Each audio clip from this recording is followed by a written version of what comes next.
మా రెసిపీస్ మీకు నచ్చినట్లయితే సబ్స్క్రైబ్ చేయండి మరియు కొత్త వీడియో నోటిఫికేషన్స్ కోసం బెల్ ఐకాన్ ని క్లిక్ చేయండి.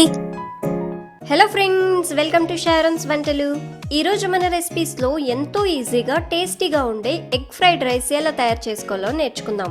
దీనికి కావలసిన పదార్థాలు: 3 గుడ్లు, 3 టేబుల్ స్పూన్లు ఆయిల్, 2 మీడియం సైజు ఉల్లిపాయల్ని సన్నగా తరిగి పెట్టుకోండి, 2 పచ్చిమిర్చిని సన్నగా తరిగి పెట్టుకోండి, garam masala 1 teaspoon, 1 tablespoon అల్లం వెల్లుల్లి పేస్ట్, 2 కప్పులు అన్నం, కొద్దిగా కొత్తిమీరని కట్ చేసుకొని పెట్టుకోండి, 1 టేబుల్ స్పూన్ నిమ్మరసం, 1/2 టీ స్పూన్ పసుపు మరియు రుచికి తగినంత ఉప్పు. ప్యాన్ని హీట్ చేసి అందులో ఆయిల్ వేసుకోండి. ఆయిల్ వేడైన తర్వాత పచ్చిమిర్చి, కట్ చేసి పెట్టుకున్న ఉల్లిపాయ ముక్కల్ని వేసి బాగా కలుపుకోవాలి. 2 నిమిషాల పాటు మీడియం ఫ్లేమ్లో చూడండి, ఇలా కలుపుకుంటూ వేయించుకోవాలి. ఇలా వేయించుకున్నాక ఇందులో అల్లం వెల్లుల్లి పేస్ట్ వేసుకొని పచ్చి వాసన పోయేంత వరకు వేయించుకోవాలి. చూడండి, 1 నిమిషం వేయించుకుంటే సరిపోతుంది. ఇలా వేయించుకున్న తర్వాత ఇందులో పసుపు మరియు రుచికి తగినంత ఉప్పు వేసి బాగా కలుపుకోవాలి. ఒకవేళ పచ్చిమిర్చి వద్దనుకుంటే కారం కూడా వేసుకోవచ్చు. చూడండి, ఇలా బాగా కలుపుకున్న తర్వాత ఇందులో గుడ్లని పగలగొట్టుకొని వేసుకుందాం. చూడండి, స్టవ్ని మీడియం ఫ్లేమ్లోనే పెట్టుకోండి.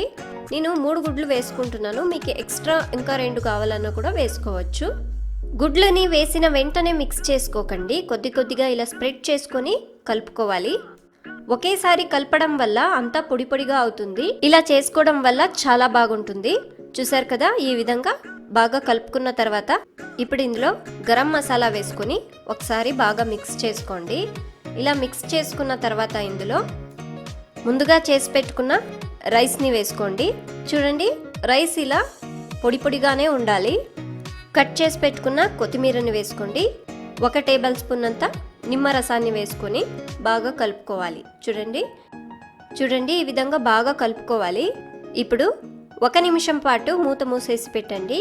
1 నిమిషం అయిన తర్వాత మూత తీసేసి ఒకసారి మిక్స్ చేసుకోండి. ఇప్పుడు స్టవ్ని ఆఫ్ చేసుకొని వేడివేడిగా సర్వ్ చేయండి. ఈ ఎగ్ ఫ్రైడ్ రైస్ చాలా టేస్టీగా ఉంటుంది, మరి తొందరగా కూడా చేసుకోవచ్చు. చూసారు కదా, ఎంతో ఈజీగా టేస్టీగా ఉండే ఎగ్ ఫ్రైడ్ రైస్ ఎలా తయారు చేసుకోవాలని. ఈ రెసిపీ మీకు నచ్చినట్లయితే లైక్ చేయండి, కామెంట్ చేయండి, షేర్ చేయండి మరియు ఫాలో చేయండి. మా రెసిపీస్ మీకు నచ్చినట్లయితే సబ్స్క్రైబ్ చేయండి మరియు కొత్త వీడియో నోటిఫికేషన్స్ కోసం బెల్ ఐకాన్ ని క్లిక్ చేయండి.